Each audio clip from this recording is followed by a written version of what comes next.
Red Bull Racing has been a dominant force in Formula One, but it's experiencing a significant brain drain.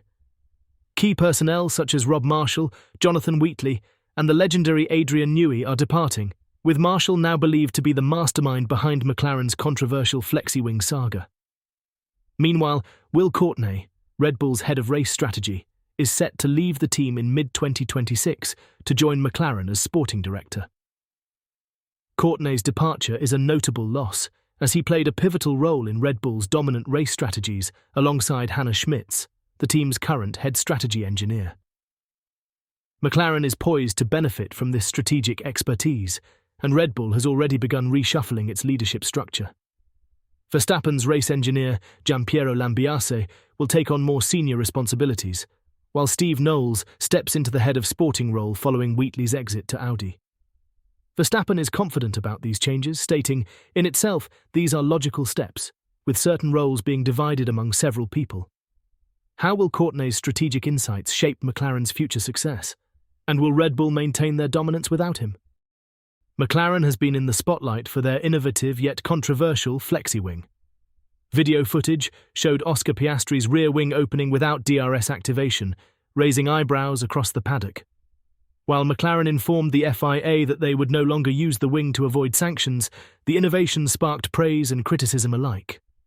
Sky Sports commentator Martin Brundle labelled it genius, but a bit cheaty, outlining McLaren's ability to exploit the grey areas of the regulations. Brundle elaborated, "A cornerstone of Formula One is the teams must fundamentally make their own car, and they all set about finding ways to bend the regulations and get away with it." McLaren's willingness to push boundaries mirrors the ethos of F1 engineering, but they will likely pivot to new upgrades moving forward. Is McLaren's approach to bending the rules clever engineering or unethical exploitation of loopholes?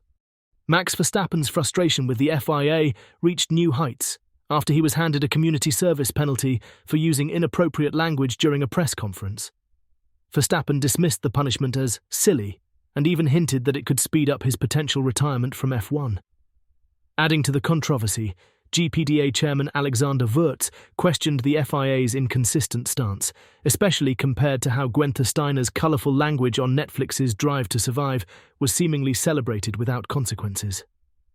Wurz humorously remarked, "How many lifetime community services would Guenther Steiner have to serve for using the F-word?" Verstappen's silent protest during subsequent FIA press conferences further fueled the debate.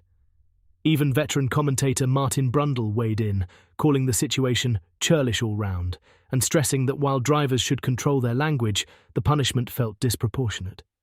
Does the FIA's stance on driver language risk alienating star drivers like Verstappen, and is their approach inconsistent? Ferrari ended the Singapore GP with 5th and 7th place finishes, an impressive result given their difficult start. However, team principal Frederic Vasseur believes the team could have achieved more if not for a compromised qualifying session.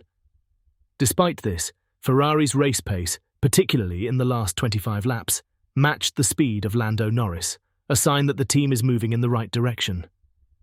Looking ahead to the Austin GP, Vasseur confirmed that Ferrari will introduce new upgrades and remain focused on developing the SF24.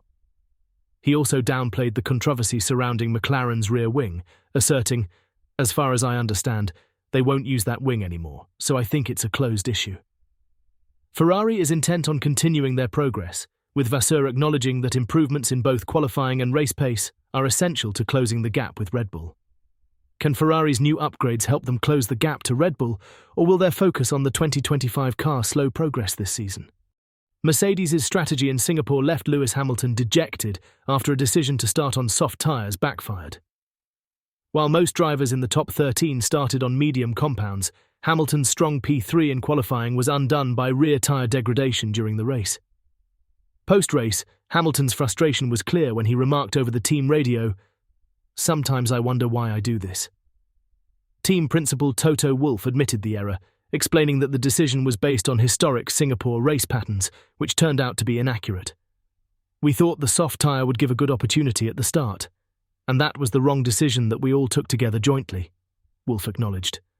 Despite the setback, Hamilton remains determined, promising a stronger push at the upcoming race in Austin.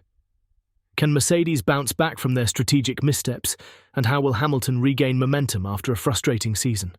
As Formula One heads into the final races of the season, the storylines continue to heat up. From Red Bull's brain drain and McLaren's controversial wing saga to Verstappen's swearing scandal and Ferrari's quest for improvement, the paddock remains a hotbed of intrigue. Mercedes' ongoing struggles only add to the drama, with Hamilton searching for answers as the season winds down. Will we see these teams find redemption in the remaining races, or are we on the verge of more twists in an already unpredictable season? Let us know your thoughts in the comments, and don't forget to subscribe to Racing Avenue for more motorsport stories and analysis.